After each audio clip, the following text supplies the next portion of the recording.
Les bons chiffres du chômage, on en parlait hier, de quoi mettre un peu de baume au cœur de Dominique de Villepin qui fête, entre guillemets, sa première année à Matignon aujourd'hui dans un contexte qu'on sait tourmenté. Du coup, le Premier ministre a emboîté le pas à Jean-Louis Borloo pour un déplacement sur le thème de l'emploi. Il a comparé son ministre à David Trezeguet et lui-même à Zinedine Zidane. Jean-Baptiste Prédali, Alain Dubas.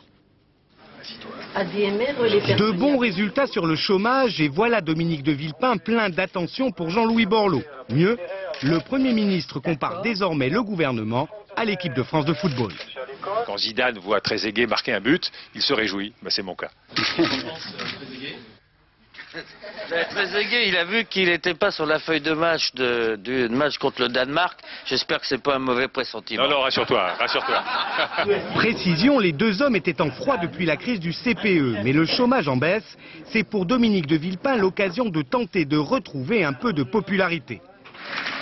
Il y a un an, à sa nomination, il se donne 100 jours pour réussir. 39% de bonnes opinions, mais le style prend. À la fin de l'été, il a émergé, il concurrence même Nicolas Sarkozy, tout semble possible.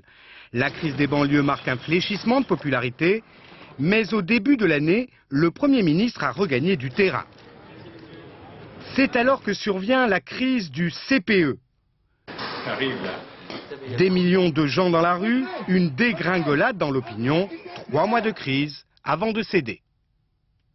Les conditions nécessaires de confiance et de sérénité ne sont réunies ni du côté des jeunes, ni du côté des entreprises pour permettre l'application du contrat première embauche. La baisse de popularité n'est pas enrayée, c'est qu'a éclaté l'affaire Clearstream. Une tourmente, une mise en cause, une motion de censure déposée par la gauche à l'Assemblée. Depuis, dans la majorité, les supporters se font rares. Ça devait durer 100 jours, au bout de 365 jours, ça va toujours pas.